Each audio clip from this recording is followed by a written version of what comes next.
Hi friends, welcome to class 5. We are going to read a book called A Pocket for Corduroy by Don Freeman. Look at this, could that be corduroy? Late one summer afternoon, Lisa and her mother took their laundry to the laundromat. As always, on such trips, Lisa carried along her toy bear Corduroy. The laundromat was a very busy place at this hour. Ooh, it looks like all those people. Now, Corduroy, you sit here and wait for me, Lisa said. I'm going to help with our wash. Corduroy waited patiently. Then he suddenly perked up his ears.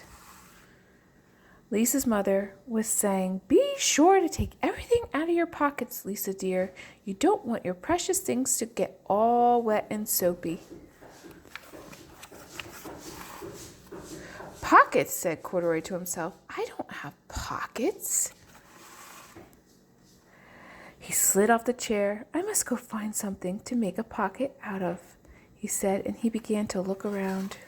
Uh-oh, where do you think he's going to go? First he came to a pile of fancy towels and washcloths, but nothing was the right size or color. Then he saw a huge stack of colorful clothes in a laundry bag. "There ought to be something in here to make a pocket out of," he said.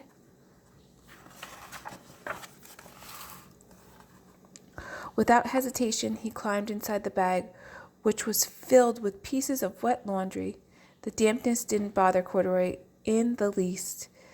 "This must be a cave," he said, sighing happily. "I've always wanted to live in a dark, cool cave." When the time came for Lisa to fetch her bear, he was gone. "Oh, Mommy," she exclaimed, "Corduroy isn't here where I left him." "I'm sorry, honey," said her mother, "but the laundromat will be closing soon. We must be getting home." Wonder where he went. Lisa was reluctant to leave without Corduroy, but her mother insisted. "You can come back tomorrow," she said. "I'm sure he will still be here." Does she look sad or happy? I think she looks kind of sad. As they left, a young man wearing an artist beret was taking his wet laundry out of the bag, the very bag Corduroy had discovered. Look!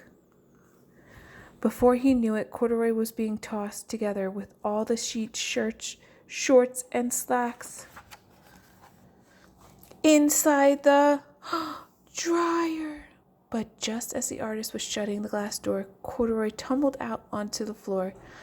"How in thunder did that bear ever get mixed up with all my things?" the artist wondered. Look at his face. Does he look confused? Does he look worried? Poor Corduroy was damp all over. "The least I can do for him is to give his overalls a good dry," the man thoughtfully. He unbuttoned Corduroy's shoulder straps and put his overalls in the dryer. Corduroy grew dizzy as he watched the clothes spinning around, but the artist became inspired. "This would make him a wonderful painting," he said as he took his sketch pad out of his pocket and began drawing in swirling colors. "I can hardly wait to get back to my studio." Finally, the dryer stopped whirling, and the man gathered up the clothes. Then he helped Corduroy put on his warm, dry overalls. All at once, the manager of the laundromat called, "Closing time! Everyone out."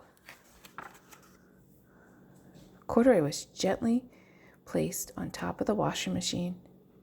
"I wonder who that bear belongs to," said the artist as he was leaving. "Seems to me he should have his name someplace. He's too fine of a fellow to be lost." As soon as the lights were turned off, Corduroy began his search again.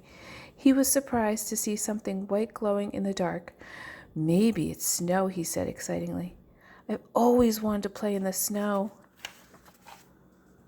He accidentally tipped over the open-lidded box, and suddenly he was covered with soft, slippery soap flakes. Gradually, Corduroy began to slip and to slide. Does he look scared? Oh, what fun!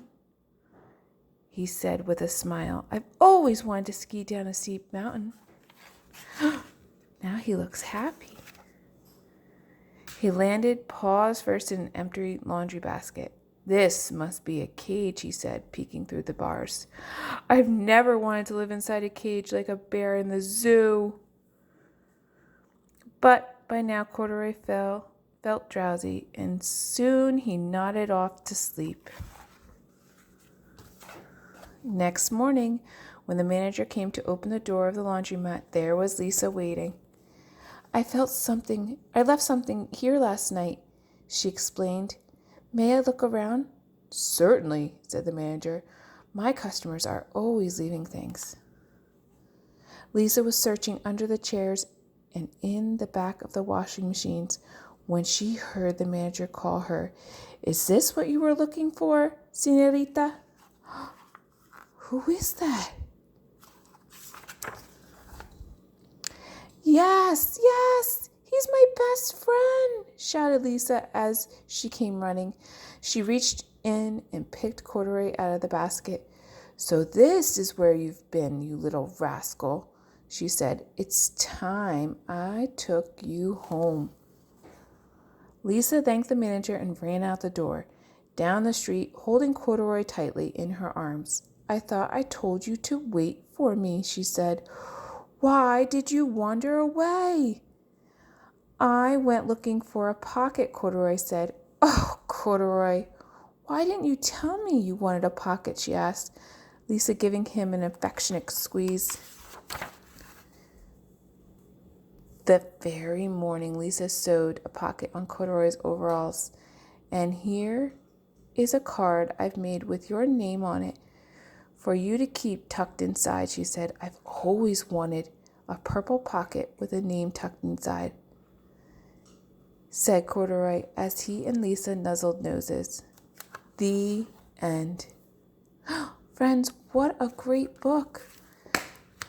Again, it was called A Pocket for Corduroy. I hope you enjoyed it.